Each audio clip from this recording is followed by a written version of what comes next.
राजा जनक जी के काने फुलवरिया सीता रखवन जाई जी। राजा जनक जी के घने फुलवरिया सीता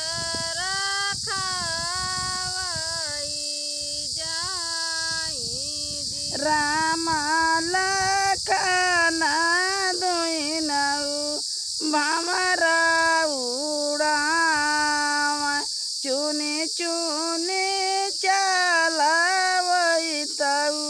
जाई जी। राम लखन दुइनऊ भमरा उड़ाव चुनी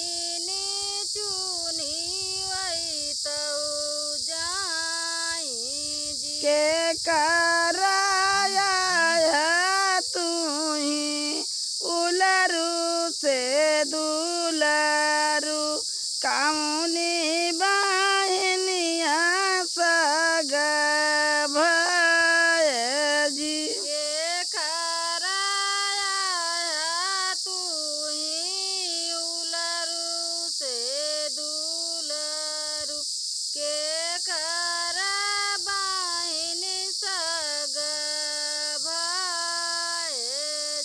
राजा दशरथ जी के उलरू से दुलरू अपनी बहनिया सग भय जी। राजा दशरथ जी के उलरू से दुलरू अपनी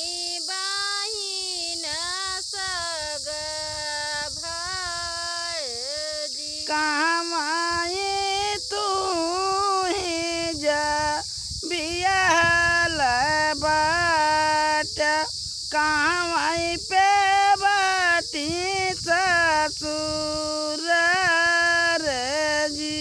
कहमाई तू ही जाऊ बियाहल बाट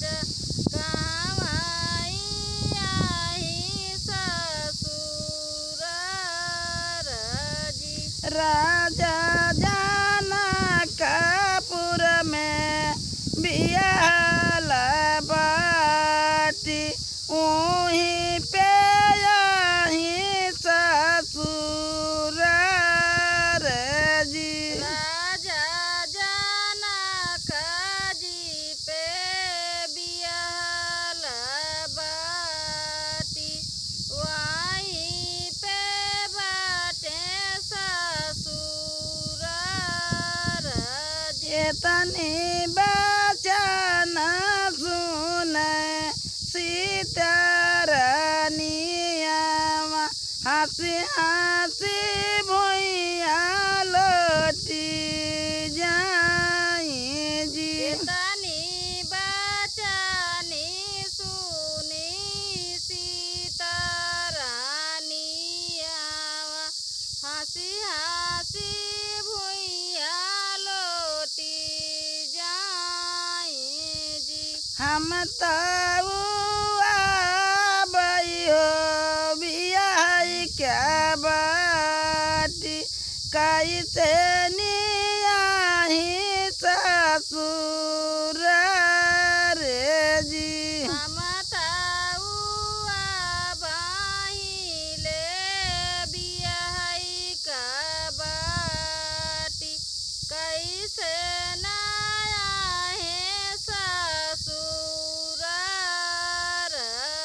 हम तो बियाह के बाटी कैसे कही ससुर जी। हम ले बियाह का